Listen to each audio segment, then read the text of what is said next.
Hürmetli milletvekiler, Udmurtiya Tatarlarından yalkınlı selam yolluyoruz.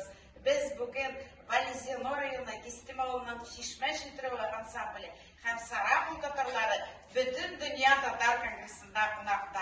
Varınızga da zor selamlar.